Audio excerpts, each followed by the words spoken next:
Hello everyone! Did you know that effectively the highest attack Pokemon in Great League is Attack Form Deoxys? Well, probably you knew that, because that's pretty common knowledge. But did you know that Shadow Abra has the second highest effective attack stat in all of Great League? Now you know that, but that doesn't have anything to do with this video. But on third place you can find Shadow Sharpedo, which has everything to do with this video, because I managed to hit Legend using Shadow Sharpedo in Open Great League. So without further ado, I will now show you my Legend set in GBL Season 10. My first opponent is the Viking, and he leads with a Galarian Stunfisk, which is pretty nice for Shadow Sharpedo since I deal super effective waterfall damage and I don't take that much fast move damage, but I'm still kinda forced to shield everything since Shadow Sharpedo is just that glassy that even a Rock Slide deals most of my health. And my opponent goes into an Azumarill and I counter switch into Nidoqueen and I go straight for a Poison Fang. So right here it's looking kinda fine. I really want to maintain switch advantage, since it's almost certain that my opponent has another medicham counter in the back, since they led with Galarian Stunfisk, so I use both of my shields very early, and then I will be able to force a shield from my opponent at least. So right now I still kinda have control of the game, as long as I can deal with my opponent's last Pokemon, and they go for a Rock Slide for some reason. So I don't want to be farmed down, so I go into Medicham and my opponent counter switches into Shadow Granbull. So here I made 8 counters to bait the Psychic, even though I don't carry Psychic, because I like Dynamic Punch better. But my opponent fell for the bait, and then I can one-shot this Shadow Granbull with my Shadow Sharpedo. And well, I don't have to worry about CMP ever with this Shadow Sharpedo, and then my opponent comes back in with Galarian Stunfisk. They are able to reach a charge move, and this will for sure take out my Shadow Sharpedo, but I have just enough health to take down this Galarian Stunfisk with triple resisted poison jabs. And speaking of poison jabs, that is the name of my next opponent, and she leads with a Swampert, which is pretty nice for Shadow Sharpedo. So once again, they don't have any fast move pressure, so I'm going to shield everything, because even a resisted Hydro Cannon would destroy Shadow Sharpedo, and then I go for Poison Fang to hopefully KO my opponent's Swampert before they reach the second Hydro Cannon, but then they switch into a Registeel. And this is kinda funny. Have you ever seen a lock-on Registeel deal 2 damage per lock-on?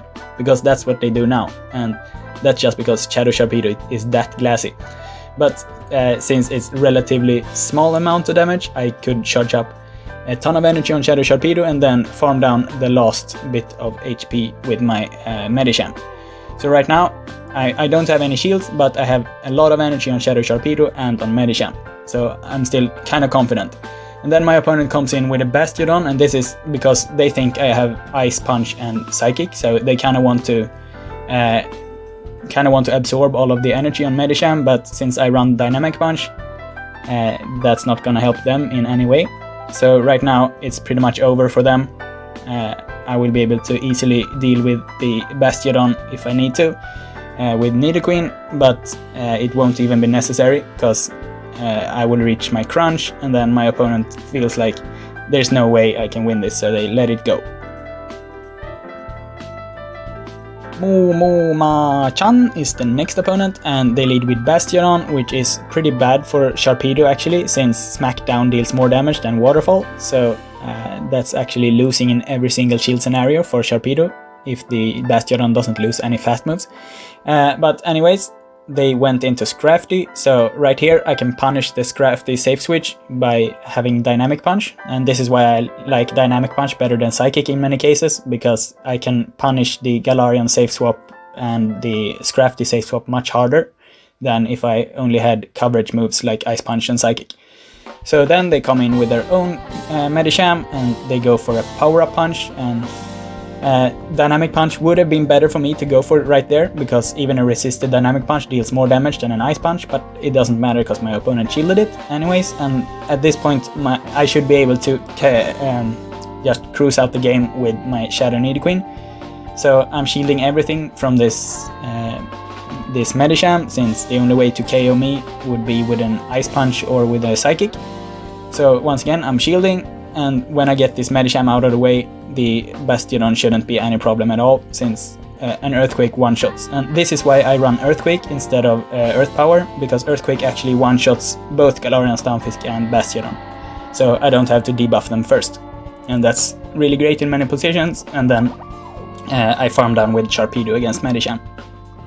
My next opponent is or something like that, and he leads with an Azumarill, which actually is pretty decent for Shadow Sharpedo as long as I don't get hit by any charge moves.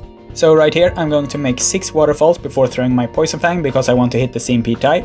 And of course they are not going to go for the charge move after just 5, because then they give away that it's an Ice Beam and I can survive it, even though it still would hurt a lot.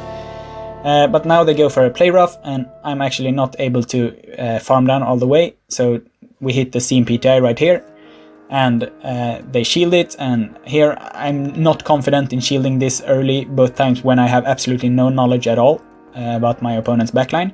So I tried to farm down the Azumarill with Medicham, but my opponent switched into Sableye immediately, so I go into Nidoqueen.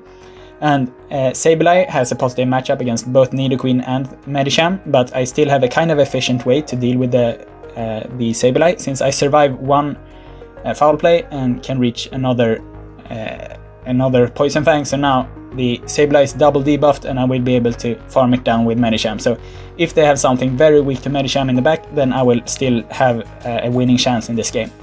So I save my shield for whatever my opponent has in the back, and it's an Alolan Marowak and it's completely over, so I will just speed up this last part. I played it out, but that's just a waste of time. Yuzuchin is my last opponent in this set, and he leads with an Empoleon, so I want to avoid the Empoleon with my Nidoqueen, so I'm not going to switch here, and I will slow down the gameplay here so that you can see how much one single charm deals to Shadow Sharpedo. It deals like 40% of the health, so that's kind of funny. But I counter switch into my Nidoqueen against their Charmtails as soon as possible to take down the Charmtails before they reach a Weather Ball, so that I don't have to waste any shield this early. And then I go for a Poison Fang after a couple of extra Poison Jabs, so that I'm baiting the Earth Power, even though I was not at an Earthquake.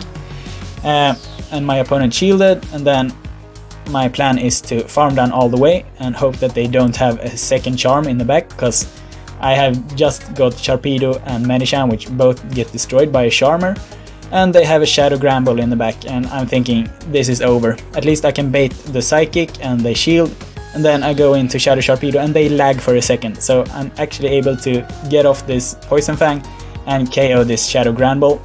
So that was actually a lag win. I should have lost it, since I would not have been able to reach the charge move on Sharpedo if my opponent hadn't stuttered there with Charm for a second, but I don't feel any remorse because they ran double Charm. I haven't mentioned it yet, but Shadow Sharpedo is actually attack weighted, and there is no real reason for this other than why not, when it's already so glassy. And if you want to replace Sharpedo in this team, then you can run Umbreon in the lead, which is the polar opposite of Sharpedo stat-wise, and I have been using this team to climb the leaderboard lately. Thanks for watching!